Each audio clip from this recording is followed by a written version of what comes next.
This is one of the main hubs of the Strait of Malacca. The port of Singapore is now the world's second busiest after Shanghai.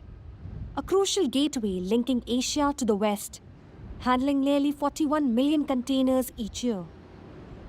So a wide range of goods actually passes through our port daily, such as electronics, machinery, as well as food products.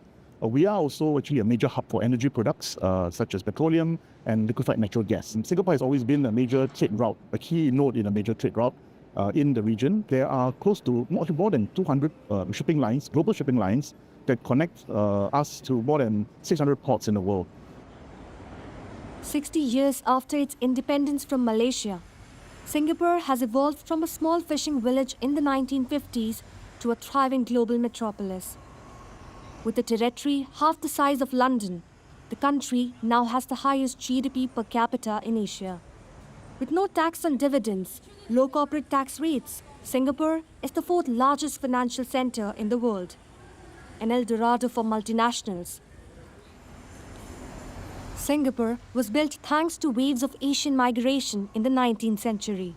Today, 75% of its population is of Chinese origin, the rest Malay or Indian.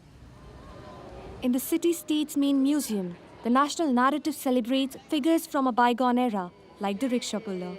Nice. I traveled by ship all the way down to Singapore. Many of us came here to seek a better life. We want to earn money so that we can send back home to China. In 1819, British officer Stamford Raffles turned Singapore into a colonial trading post. 200 years later, his name is still celebrated. But historians criticize this glorification of colonial figures, accusing the government of rewriting or erasing parts of history for political purposes. This pressure forced some critics to abandon their work, while others, like Thumpin Jin, have gone into exile.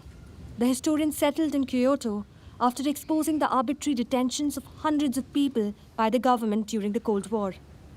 I had my home raided. I had my laptop, my phone confiscated. I was called up for interrogation multiple times by the police. Singapore uses our reading of history to justify the government's authoritarianism. Any part of the history that shows that the government made serious mistakes has been very much erased. We have created a very fragile society that doesn't have a diversity of views and that also unquestioningly accepts authority.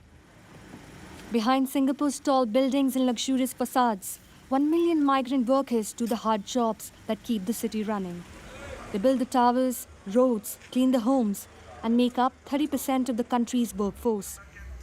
Many come from Bangladesh, Sri Lanka, and India.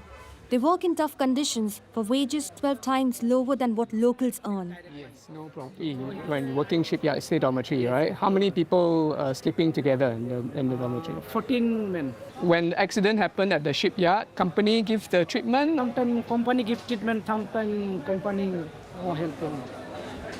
Every evening, Ethan and his organization meet workers, providing them with food and support against abuse from their employers.